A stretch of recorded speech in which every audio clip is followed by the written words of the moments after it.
जबकि लिक्विड के केस में वो थोड़ा सा पार्टिकल एक दूसरे के करीब आ जाते हैं, लेकिन उनके दरमियान कोई ना कोई स्पेस है। और अगर सॉलिड्स की बात करें तो सॉलिड में पार्टिकल टाइटली पैक हैं, वो स्पेस बिल्कुल नेग्लिजिबल हो जाती है। जी नेक्स्ट इसका पॉइंट था force of attraction. In particles के दरमियान कोई ना कोई फोर्स ऑफ अट्रैक्शन है।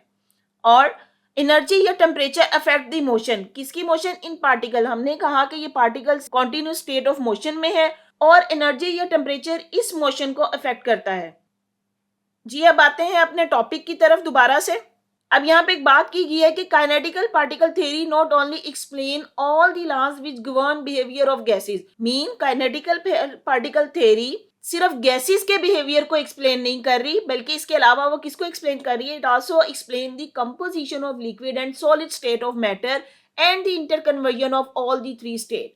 तो बेसिकली हमने यहाँ पे तीन स्टेट जो बात की है वो सॉलिड, लिक्विड, गैस की बात की गई है। काइनेटिकल पार्टिकल थ्योरी जो है ना सिर्फ गैसेस को एक्सप्लेन करती है, बल्कि इसके साथ साथ लिक्विड और सॉलिड स्टेट को भी एक्सप्लेन करती है। और ये कैसे एक्सप्लेन करती है? जैसे जैसे हम चैप्टर पढ़ते जाएंगे हमें इसकी समझ आती जाएगी। जी नेक्स्ट क्या बात की गई है कि this is natural because all the three physical state are distinct in their physical property. Distinct का मतलब होता है मुख्तलिफ होना। तो जितनी भी ये स्टेट ऑफ मैटर है फिजिकल प्रॉपर्टीज में तो एक दूसरे से मुख्तलिफ हो सकती है, लेकिन इनकी केमिकल नेचर सेम है। जैसे एग्जांपल उन्हें दी है यहाँ पे वाटर की। वाटर हमें पता है कि थ्री फिजिकल स्टेट में पाया जाता है।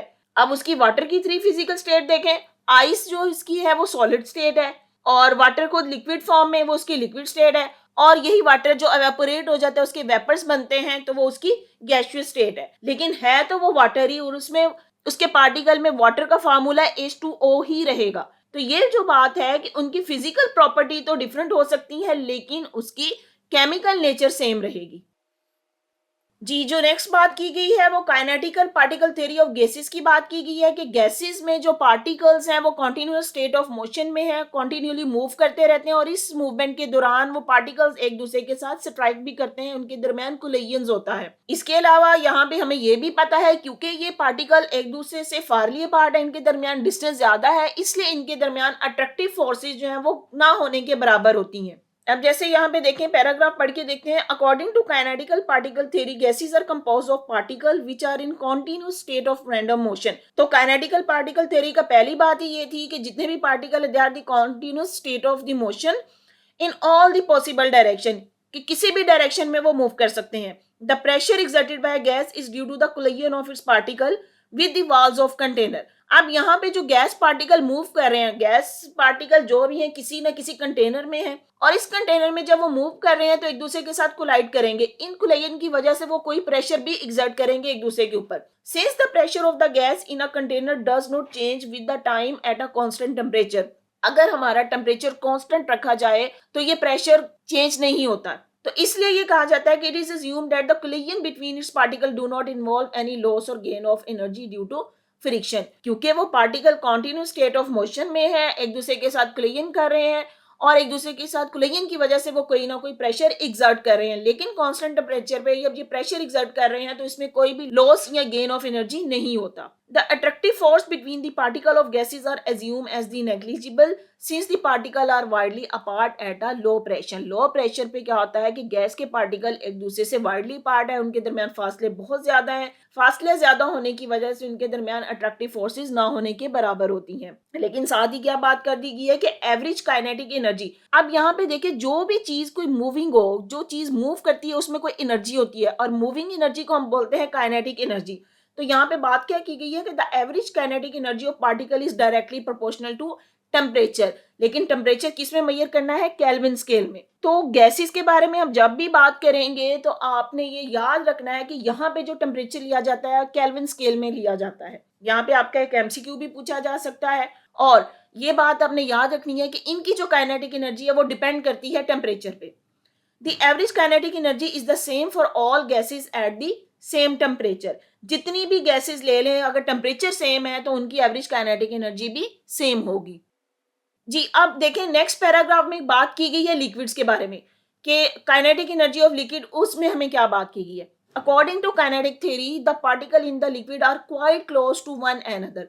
अब क्वाइट क्लोज क्यों कहा गया? गैसेस की निस्बत तो ये एक दूसरे के करीब होते हैं, they are also moving in all possible direction. तो लिक्विड के पार्टिकल्स भी गैसेस की निस्बत एक दूसरे के करीब होते हैं, लेकिन इनके दरमियान इतना डिस्टेंस होता है कि वो इजीली मूव कर सकते हैं। तो यही वजह है कि लिक्विड के हम कहते हैं कि कोई डेफिनेट शेप नहीं होती है। तो as a result the particle of liquid do not have any fix position and shape, कि लिक्विड की कोई शेप नहीं है। इसके लिक्विड को जिस भी बर्तन में डाला जाए या जिस भी कंटेनर में रखा जाए तो वो उसी की शेप को अटेन कर लेता है। लेकिन एक जो बात की गई है owing to the presence of inter particular force, देखें हमने गैसेस में कहा था कि पार्टिकल्स आर वाइडली अपार्ट, एक दूसरे से ज्यादा दूर है, इसलिए इनके दरमियान फोर्स ऑफ अट्रैक्शन ना होने के बराबर है। लेकिन लिक्विड के केस में क्या है कि इंटर पार्टिकुलर फोर्स जो वो होती है उसको आप इग्नोर नहीं कर सकते।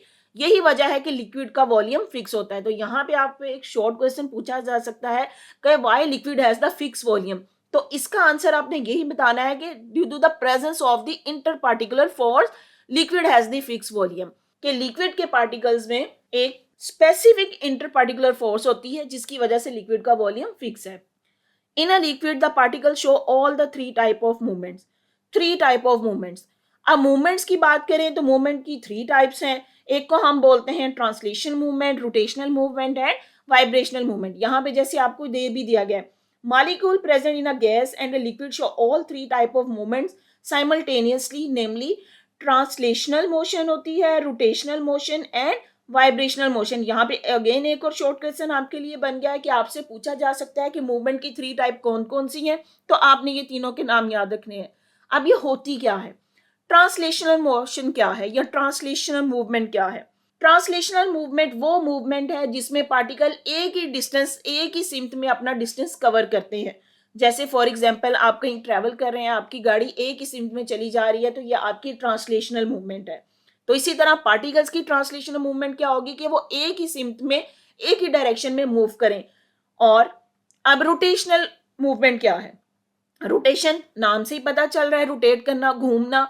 तो जिसमें पार्टिकल किसी एक सेंटर पॉइंट के इर्द गिर्द रोटेट करते हैं वो उसकी रोटेशनल मूवमेंट है। इसकी बेस्ट एग्जांपल है आपका छत वाला पंखा, सीलिंग फैन है, उसकी मूवमेंट रोटेशनल मूवमेंट है। जी लास्ट मूवमेंट जो है वो क्या है? Vibrational movement. Vibration mean just vibrate करते हैं, वो अपनी पोजीशन को नहीं छोड़ते, अपनी जगह पे खड़े खड़े वो वाइब्रेट करेंगे। तो इसको हम बोलते हैं वाइब्रेशनल मूवमेंट। वाइब्रेशनल मूवमेंट की एग्जांपल है मूवमेंट ऑफ पेंडुलम, कि पेंडुलम एक जगह से फिक्स होता है और वो वाइब्रेट करता है, एक जगह से दूसरी जगह वो नहीं जा सकता, अपनी फिक्स पोजीशन के अगेंस्ट ही उसने वाइब्रेट करना है। चलें जी, अब अगले पैराग्राफ में देखें kinetical particle theory of solid. Solids के बारे में काइनेटिकल पार्टिकल थ्योरी क्या कहती है कि solid substance may consist of ions, atom and molecule. According to the kinetical particle theory, the interparticular force in the solid substance are so strong that they keep their particle arranged in a fixed position. तो इस theory के according solids के particle जो हैं उनके दरमियान intermolecular forces इतनी strong होती है कि उनकी पोजीशंस फिक्स होती हैं। जी स्टूडेंट्स, अभी तक हमने जो पढ़ा है वो काइनेटिकल पार्टिकल थ्योरी पढ़ी है। उसमें जो पहला पैराग्राफ था उसमें गैसेस के बारे में एक्सप्लेन किया गया था, फिर नेक्स्ट पैराग्राफ में लिक्विड के बारे में, और ये जो पैराग्राफ है इसमें सॉलिड के बारे में एक्सप्लेन किया गया है। तो आपसे ये लॉन्ग क्वेश्चन के तौर पे भी पूछा जा सकता है कि काइनेटिकल पार्टिकल थ्योरी क्या है। उसमें फिर आपने तीनों स्टेट ऑफ मैटर के बारे में एक्सप्लेन करना है, या इसमें तीन स्टेट के अलग अलग भी पूछा जा सकता है कि kinetical particle theory of gases क्या एक्सप्लेन करती है या काइनेटिकल पार्टिकल थ्योरी ऑफ लिक्विड क्या एक्सप्लेन करती है। तो तब आपने जिस स्टेट के बारे में पूछा जाए आपने वही आंसर देना होगा। अब यहाँ पे सॉलिड्स के बारे में बताया गया कि these particle possess the vibrational motion only. यहाँ पे जो सॉलिड्स के पार्टिकल है उसमें सिर्फ वाइब्रेशनल मोशन होती। क्यों वाइब्रेशनल मोशन होती है? क्योंकि उनकी फिक्स पोजीशन है, वो अपनी जगह से मूव नहीं कर सकते, इसलिए उसमें सिर्फ वाइब्रेशनल मोशन होगी। जबकि लिक्विड्स और गैसेस में तीनों टाइप ऑफ मोशंस आ जाती हैं। These restricted movement force solid substance to have the fixed shape and the fixed volume. तो यही वजह है कि किसी भी सॉलिड की फिक्स शेप और फिक्स वॉल्यूम क्यों होता है? क्योंकि उसके दरमियान, उसके पार्टिकल के दरमियान इंटरमॉलिक्यूलर या इंटरपार्टिकुलर फोर्सेस आर स्ट्रॉन्ग, और ये सिर्फ वाइब्रेशनल मोशन शो करते हैं और इनकी फिक्स शेप और फिक्स वॉल्यूम होता है। जी स्टूडेंट्स, हमारा नेक्स्ट टॉपिक आता है इंटरनल एनर्जी। इंटरनल एनर्जी क्या है? कोई भी स्टेट ऑफ मैटर उसकी अंदरूनी एनर्जी, इंटरनल उसके पार्टिकल्स की एनर्जी क्या है? तो कोई भी किसी भी सब्सटेंस की जो एनर्जी वो होल्ड करता है, या किसी भी सब्सटेंस की जितनी एनर्जी है वो उसकी इंटरनल एनर्जी कहलाती है। अब इसकी डेफिनेशन देखें, the internal energy of a substance is the total energy it contains, means उसकी जितनी एनर्जी है वो उसकी इंटरनल एनर्जी कहलाएगी। अब यहाँ पे बात की गई है टोटल एनर्जी। टोटल एनर्जी क्यों कही गई है? हमने इससे पहले, आपको याद होगा कि फिजिक्स में एनर्जी की 2 टाइप्स की बात की थी, काइनेटिक एनर्जी और पोटेंशियल एनर्जी। तो काइनेटिक एनर्जी, पोटेंशियल एनर्जी, ये दोनों मिलके किसी भी सब्सटेंस की टोटल एनर्जी बनाती हैं। यहाँ पे जैसे ये बात की गई है, it include the kinetic energy of this particle and the potential energy due to bonding between them. अब यहाँ पे जो काइनेटिक एनर्जी है वो हमें पता है कि ड्यू टू मोशन होती है। तो ये मोशन की अभी हमने बात की, जो हमने इससे पहले काइनेटिक थ्योरी ऑफ पार्टिकल्स पढ़ी थी, तो यही कहा गया था कि गैसेस के या लिक्विड के गैसेस पार्टिकल्स जो है वो कॉन्टिन्यूस स्टेट ऑफ मोशन में है। तो जब भी कोई particle continuous state of motion में होगा तो इट मीन उसके पास काइनेटिक एनर्जी तो होगी। दूसरी जो एनर्जी की बात की गई है वो पोटेंशियल एनर्जी है। अब पोटेंशियल एनर्जी की हमने फिजिक्स के अकॉर्डिंग जो डेफिनेशन पढ़ी थी उसमें हमने कहा था the energy due to its position, उसकी पोजीशन की वजह से। लेकिन अब यहाँ पे हम केमिस्ट्री में क्या कह रहे हैं कि potential energy is due to the bonding between them. अब बॉन्डिंग कौन सी? इंटरमॉलिक्यूलर फोर्सेज, जो उसके पार्टिकल के दरमियान इंटरमॉलिक्यूलर फोर्सेज हैं वो उसकी बॉन्डिंग, और इसी वजह से उसकी ये पोटेंशियल एनर्जी है। फिर बात की गई है heat increases the internal energy of the system. Heat mean temperature increase करेंगे तो किसी भी सब्सटेंस की इंटरनल एनर्जी इंक्रीज कर जाएगी। तो एक्चुअली हमने यहाँ पे यही पढ़ना है कि अगर उसको हीट अप करते हैं, टेम्परेचर इंक्रीज करते हैं या डिक्रीज करते हैं, तो इन स्टेट ऑफ मैटर पे उस हीट इंक्रीज करने का या डिक्रीज करने का क्या इफेक्ट होता है, वो अगले टॉपिक में हम इसको डिस्कस करते हैं। लेकिन उससे पहले यहाँ पे क्विक चेक है आपके लिए कि आप अपने आप को देखें आपने अभी तक क्या सीखा है। जी, पहला क्वेश्चन जो आपसे पूछा गया है, what is the translational motion. Translational motion क्या होती है?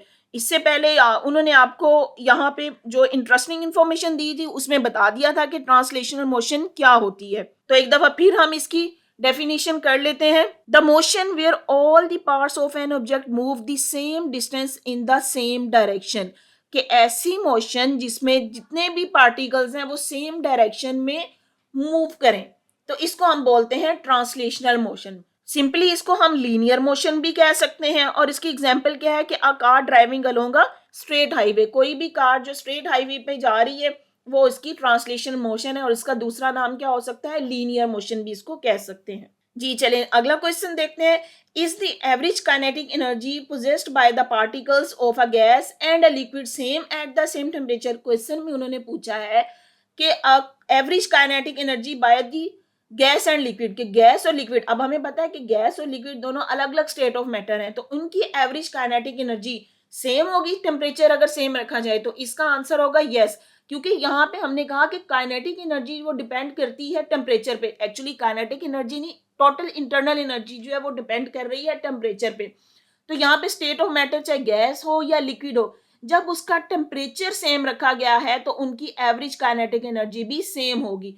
तो यहाँ पे आपका आंसर यस में आएगा। जी स्टूडेंट्स, हमारा नेक्स्ट टॉपिक है inter conversion of physical state. Inter conversion का क्या मतलब है? कन्वर्ट हो जाना, एक स्टेट का दूसरी स्टेट में चेंज हो जाना। इसके लिए वर्ड यूज किया गया है inter conversion of physical state. अब फिजिकल स्टेट कौन सी है? Solid, liquid, gas. इस चैप्टर में हमने बेसिकली सॉलिड, लिक्विड, गैस के बारे में पढ़ना है। तो देखेंगे कि सॉलिड, लिक्विड, गैसेस एक स्टेट दूसरी स्टेट में कैसे चेंज होती है और उसकी क्या प्रॉपर्टीज हैं और उसको हम क्या नाम देते हैं। अब जैसे यहाँ पे देखें, पहली स्टेट तो बताई गई है conversion of a solid into a liquid. तो सॉलिड का लिक्विड में चेंज होना जिसको हम बोलते हैं मेल्टिंग। ये क्यों न्यू बात नहीं है, आपने इससे पहले भी कई दफा मेल्टिंग पॉइंट के बारे में पढ़ा है कि मेल्टिंग होता क्या है कि कोई भी सॉलिड स्टेट चेंज हो जाए लिक्विड स्टेट में, तो इसको हम बोलते हैं मेल्टिंग। जैसे आप लोगों ने मेल्टिंग पॉइंट ऑफ वाटर पढ़ा हुआ है, और कोई आप देखें जब आइसक्रीम खाते हैं या आइस क्यूब्स कहीं पे पड़े हैं, अगर किसी नॉर्मल टेम्परेचर पे पड़े हैं उनको आप फ्रिज से फ्रीजर से बाहर निकाल के रखें तो आहिस्ता आहिस्ता वो मेल्ट होना शुरू हो जाता है और लिक्विड में चेंज हो जाता है। तो ये डेली लाइफ में एग्जांपल आपके सामने है। तो एक्चुअली ये क्या है? Conversion of solid into liquid, और जिसको हम नाम दे रहे हैं मेल्टिंग, मतलब पिघल जाना। अच्छा, अब यहाँ पे जो पहली बात की गई है कि कोई भी फिजिकल स्टेट दूसरी में चेंज तभी होगी कि जब उनका टेम्परेचर चेंज किया जाएगा। जैसे the physical state of solid substance can be change bye simple heating, कि सॉलिड को आप सिंपली हीट करोगे तो वो स्टेट ऑफ चेंज हो जाएगी, सॉलिड से वो लिक्विड में कन्वर्ट हो जाएगा। जैसे मैंने अभी एग्जांपल दी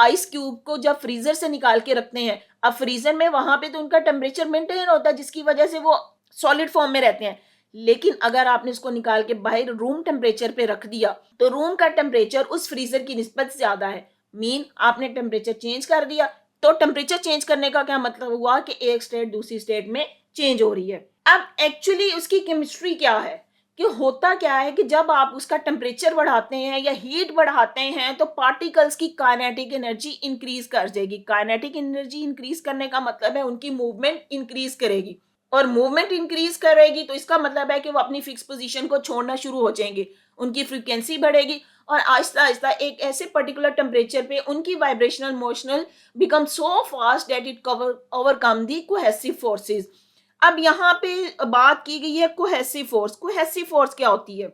कोई भी मॉलिक्यूल्स के दरमियान, एक जैसे मॉलिक्यूल के दरमियान जो फोर्स है उसको हम बोलते हैं कोहेसिव फोर्स। जैसे अगर हम वाटर मॉलिक्यूल्स की बात कर रहे हैं तो वाटर का एक मॉलिक्यूल दूसरे मॉलिक्यूल के साथ अटैच है, वो इसकी कोहेसिव फोर्स है। तो जब हम किसी भी स्टेट का टेम्परेचर इंक्रीज करेंगे उसकी काइनेटिक एनर्जी इंक्रीज करेगी, और वो काइनेटिक एनर्जी इतनी ज्यादा होगी कि वो उन कोहेसिव फोर्सेस के ऊपर ओवरकम आ जाएगी। ओवरकम मीन उसके ऊपर वो गालिब आ जाएगी। जब गालिब आएगी तो ये कोहेसिव फोर्सेस वीक होती जाएंगी, और जब ये वीक होती जाएंगी तो पार्टिकल्स की जो फिक्स पोजीशन है वो खत्म हो जाएगी।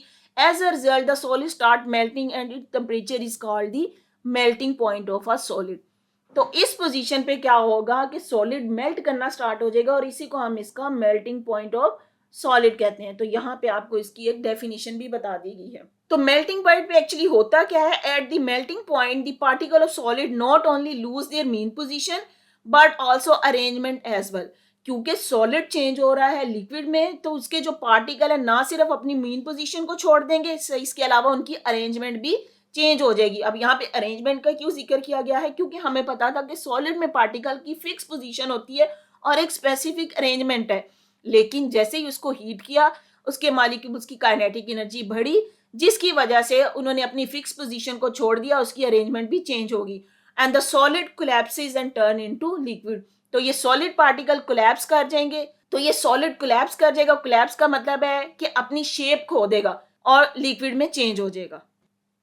अच्छा, यहाँ पे अब अगले पैराग्राफ में यहाँ पे देखें एक अच्छी मजे की बात कही गई है, आप इसको देखें। उन्होंने कहा है कि हम हीट करें जब तक मेल्टिंग पॉइंट नहीं आता तो वो हीट एक्चुअली क्या करती है कि उस kinetic energy and temperature weaken the force of attraction between particle, कि जब तक सॉलिड अभी मेल्ट करना नहीं स्टार्ट हुआ तो वही एनर्जी या हीट जो हम दे रहे हैं वो उसकी फोर्सेज ऑफ अट्रैक्शन को वीक करता है, उसको कमजोर करता है। फिर एक ऐसी पोजीशन आ जाती है कि जहां पे ये फोर्सेज ऑफ अट्रैक्शन खत्म हो जाती हैं और सॉलिड चेंज हो जाता है लिक्विड में। तो further heating the solid after it start melting does not increase its temperature.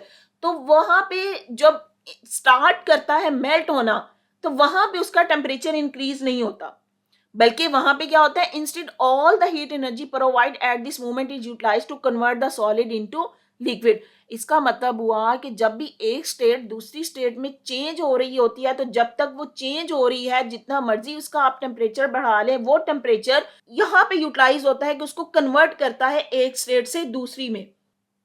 जी, इससे पहले हमने देखा था conversion of solid into liquid, जिसको हमने मेल्टिंग बोला था। अब यहाँ पे क्या आ रहा है? Conversion of a liquid into gas.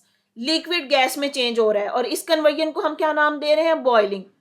Simple C example है, आप अपने घरों में वाटर भी बॉयल करते हैं तो वहां पे देखा है कि जब वाटर की बॉइलिंग स्टार्ट होती है उसमें बबल्स बनना शुरू होते हैं या उसकी स्टीम बनना शुरू हो जाती है।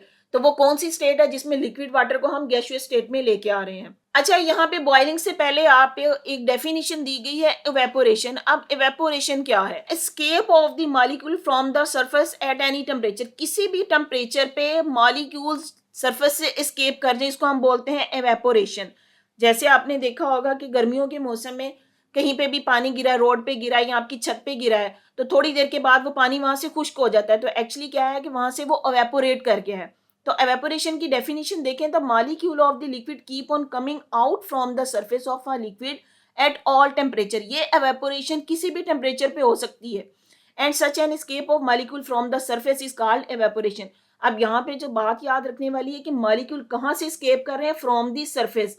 कोई भी वाटर बॉडी है उसकी सरफेस से जो वाटर मॉलिक्यूल एस्केप कर रहे हैं किसी भी टेम्परेचर पे, उसको बोल रहे हैं एवेपोरेशन। किसी भी लिक्विड को हीट करेंगे, उसकी काइनेटिक एनर्जी इंक्रीज करेगी, और जब काइनेटिक एनर्जी इंक्रीज कर रही है तो रेट ऑफ एवेपोरेशन भी इंक्रीज कर देगा। जी स्टूडेंट्स, हम एवेपोरेशन की बात कर रहे थे कि जितना टेम्परेचर बढ़ाते जाएंगे एवेपोरेशन उतनी ही ज़्यादा होती जाएगी, क्योंकि टेम्परेचर बढ़ाने से मॉलिक्यूल्स की काइनेटिक एनर्जी बढ़ जाती है। काइनेटिक एनर्जी बढ़ने का मतलब होगा कि उनकी इंटर पार्टिकुलर फोर्स वीकन्स हो जाएंगी, कमज़ोर हो जाएंगी, और पार्टिकल्स को स्केप करना आसान होगा। तो एक ऐसा भी पॉइंट आएगा कि जहाँ पे बबल्स बनना शुरू हो जाएंगे, तो वो पॉइंट जहाँ पे किसी भी लिक्विड में से बबल्स बनते हैं वो उसका बॉइलिंग पॉइंट कहलाता है। अब बॉइलिंग पॉइंट की एक्चुअली डेफिनेशन क्या है, देखें। At the stage if the vapor pressure of the liquid become equal to the external pressure, the liquid start boiling point। तो यहाँ पे आपने इस डेफिनेशन को तो याद करना ही है, लेकिन यहाँ पे दो बातें की गई हैं, vapour pressure and external pressure. Vapour pressure क्या होता है? जब भी कोई लिक्विड एवेपोरेट होता है, उसके वेपर्स बनते हैं, वो वेपर जो प्रेशर एग्जर्ट करेंगे वो उसका वेपर प्रेशर कहलाएगा, या बबल्स जो बन रहे होते हैं उसका प्रेशर वेपर प्रेशर कहलाता है। और एक्सटर्नल प्रेशर से क्या मुराद है? एक्सटर्नली जो इन्वायरमेंट है, अगर कहीं भी जहाँ पे हम ये प्रैक्टिकल परफॉर्म कर रहे हैं वो उसका एक्सटर्नल प्रेशर होगा। जैसे हम ये किसी रूम में कर रहे हैं तो उस वक्त उस रूम का जो प्रेशर है वो हमारा एक्सटर्नल प्रेशर कहलाएगा। तो ये दो बातें आपने याद रखनी है, vapour pressure and external pressure. तो बॉइलिंग पॉइंट कब आता है? कि जब vapour pressure of the liquid become equal to the external pressure, तो द लिक्विड स्टार्ट बॉइलिंग। तो उस वक्त वो लिक्विड बॉइलिंग स्टार्ट कर देता है। तो the temperature of the liquid at which its vapor pressure become equal to atmospheric pressure और external pressure is called its boiling point। तो यहाँ पे आपने ये boiling point की definition भी याद कर लेनी है। सिंपल वर्ड्स में तो आप कहते हैं कि कोई भी लिक्विड जब बबल्स बनना शुरू हो गए तो उसका बॉइलिंग पॉइंट आ गया, लेकिन इसकी प्रॉपर डेफिनेशन जो याद रखनी है वो यही है कि जब वेपर प्रेशर इक्वल हो जाता है एटमॉस्फेरिक प्रेशर के, उसको उस लिक्विड का बॉइलिंग पॉइंट कहते हैं। हमने जिस तरह सॉलिड्स के टॉपिक में बात की थी, देखिए सॉलिड मेल्ट होना शुरू होते हैं, तो जब तक वो मेल्ट हो रहा है तो टेम्परेचर बढ़ाते भी जाएं तो उसका टेम्परेचर नहीं बढ़ता। एक्चुअली वो टेम्परेचर उसकी इंटरमॉलिक्यूलर फोर्सेस को तोड़ने के काम आता है। तो यहाँ पे भी यही बात की गई है कि at the boiling point the heat provided to the liquid is used to convert its gaseous form and during this its temperature remain constant. कि जब भी कोई लिक्विड बॉयल होना स्टार्ट करता है तो उसका टेम्परेचर उस वक्त कांस्टेंट रहता है। In other words, the heat provided is used only to break the forces of attraction between its particle। कि ये जो हीट है इसके पार्टिकल्स की फोर्सेस को ब्रेकअप करने में यूज हो रही होती है। तो इसका मतलब हुआ कि जब हम हीट प्रोवाइड कर रहे हैं और इसका बॉइलिंग पॉइंट स्टार्ट हो गया है, तो जब बॉइलिंग पॉइंट स्टार्ट हो जाएगा, हीट बढ़ाने से उसका टेम्परेचर नहीं बढ़ेगा बल्कि वो टेम्परेचर कांस्टेंट रहेगा, क्योंकि यही temperature forces of attraction of particles को ब्रेकअप करने के काम आ रहा है। जी नेक्स्ट देखिए, conversion of a gas into its liquid. Gas को लिक्विड में चेंज किया जाता है और इसको क्या नाम दिया गया है? कंडेंसेशन। कंडेंसेशन सिंपल वर्ड में हम कहते हैं किसी चीज को कूल डाउन कर देना, उसका ठंडा कर देना। आप ठंडा कहाँ पे कर रहे हैं? कि गैस को लिक्विड में चेंज कर रहे हैं। When a gas is cooled the kinetic energy of its molecule decreases. अब कूल करने का मतलब है आपने टेम्परेचर डिक्रीज किया है। टेम्परेचर डिक्रीज किया है तो क्या होगा कि kinetic energy of its molecule decrease. तो यहाँ पे आपने जो बात याद रखनी है, काइनेटिक एनर्जी का डायरेक्ट रिलेशन है टेम्परेचर के साथ। टेम्परेचर बढ़ाएंगे तो काइनेटिक एनर्जी बढ़ जाएगी, और अगर टेम्परेचर कम करेंगे तो काइनेटिक एनर्जी मॉलिक्यूल की डिक्रीज हो जाएगी, कम हो जाएगी। तो when a gas is cooled, the kinetic energy of its molecule decreases. As a result, the molecule come closer with the significant force of attraction between them। तो जैसे ही हमने temperature कम किया, उसके मॉलिक्यूल की काइनेटिक एनर्जी कम हो जाएगी, molecules एक दूसरे के करीब आएंगे, और जब करीब आएंगे तो उनके दरमियान कोई ना कोई फोर्स ऑफ अट्रैक्शन बन जाएगी। At a suitable lower temperature, the increased attraction bring the molecule so close that they are changed into liquid form। तो एक वक्त ऐसा भी आएगा कि टेम्परेचर डिक्रीज करने से इनकी फोर्सेस ऑफ अट्रैक्शन इतनी बढ़ जाएंगी कि वही गैस के मॉलिक्यूल लिक्विड में चेंज हो जाएंगे। This is called the condensation, और इस प्रोसेस को हम बोलते हैं condensation. During this transition the temperature of the gas remain constant until all the gas is changed into liquid. तो कंडेंसेशन में जो है टेम्परेचर, जब तक जितनी भी गैस है वो लिक्विड में चेंज नहीं हो जाती तो इसका टेम्परेचर भी सेम रहता है। जी तो कंडेंसेशन की एग्जांपल देखें, जैसे कोई पानी का ग्लास पड़ा हुआ है, आप बाहर टेम्परेचर पे पड़ा रहने दें, उसमें ठंडा पानी हो तो थोड़ी देर के बाद उस ग्लास के बाहर वाटर ड्रॉपलेट्स बन जाते हैं, तो वो कंडेंसेशन की बेस्ट एग्जांपल है। कि उसे आप ये नॉर्मली करके भी देख सकते हैं कि ग्लास में ठंडा पानी लें और उसको थोड़ी देर के लिए रूम टेम्परेचर पे पड़ा रहने दें, और उसके आप एनालाइज करेंगे कि ग्लास के बाहर छोटे छोटे वाटर ड्रॉपलेट्स अपीयर हो गए हैं, वो कंडेंसेशन की एग्जांपल है।